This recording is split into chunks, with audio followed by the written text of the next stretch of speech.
მუნის შემთხვევები პრინციპში ყოველთვის იყო. ეხლა ძალიან რთული გასარკვევია რეალურად მართლა მოიმატა თუ უბრალოდ ყურადღება მიექცა და ამიტომ რაღაცნაირად გავრცელდა ეს ინფორმაცია სოციალური ქსელებით და უფრო მეტად მიაქციეს ადამიანებმა ყურადღება.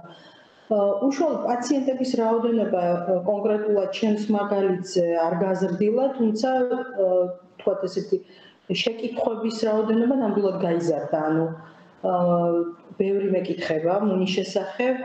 მუნი არის დაავადება, რომელსაც იწვევს მუნის ტკიპა. ტკიპა სახლდება კანში, დებს კვერცხებს და იწვევს ძალიან ძლიერ ქავილს.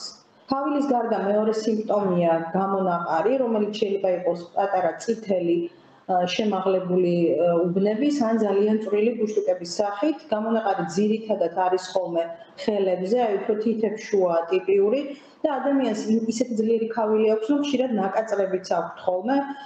ასევე ესეთ იღლიაში, ნაკეცების ადგილზე, თქვათ, იდაყვი, სასქესო ორგანოები, პატარა ბავშვებს თავზეც შეიძლება ჰქონდეთ ჩვილებს და ხელის და ფეხის გულებზე ბავშვებში საკმაოდ ხშირია ხოლმე. ძირითადად ეს არის სიმპტომები.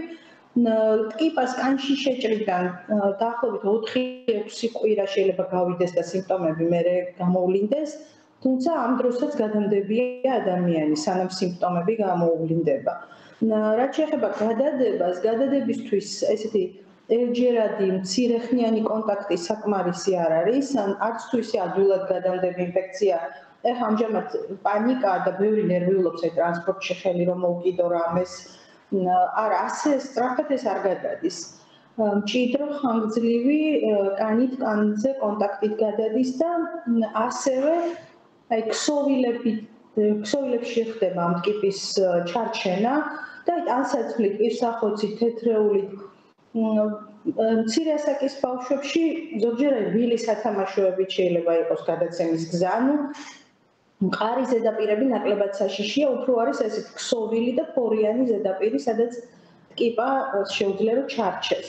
მაგრამ აქაც მისი სიცოცხლის ხანგრძლივობა ძალიან დიდი არ არის, ადამიანის ორგანიზმის გარეთ მაქსიმუმ ძლებს 3 დღე, 72 საათი.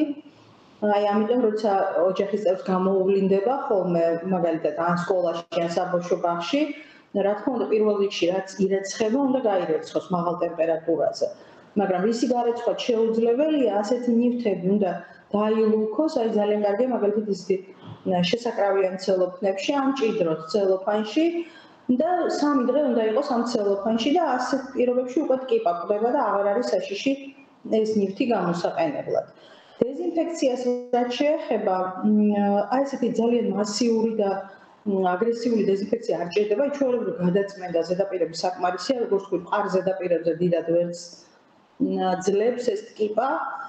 თუმცა დეზინფექცია ზედმეტი რა თქმა უნდა არასოდეს არ არის, მაგრამ ყოველ შემთხვევაში აი სკოლები განსაკუთრებულ ხაზს უსვამენ და ბაღები, იმიტომ რომ მშობლები მოითხოვენ კატეგორიულად და აი რაღაცნაირად უნდათ სიმშვიდისთვის რომ ნახონ რომ ნამდვილად დეზინფექცია ჩატარდა შენობაში, თუმცა როგორც ვთქვი, ამის დიდი აუცილებლობა არ არის, კარგი გაწმენდაც საკმარისია.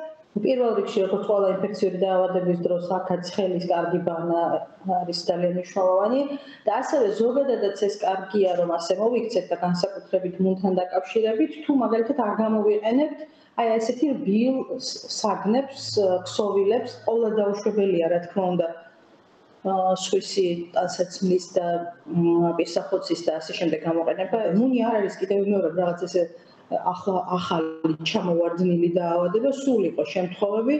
შეიძლება ცოტა მოიმატა, ეხლა მე ზუსტად სტატისტიკა არ ვიცი, მაგრამ ყოველ შემთხვევაში მე უფრო შთაბეჭდილება მრჩება, რომ ყურადღება გამახვილდა. თავისთავად ესეც არ არის ცუდი, უბრალოდ ეს უნდა გადაიზარდოს სიფრთხილეში და პრევენციაში და არა რაღაცა ესე შიში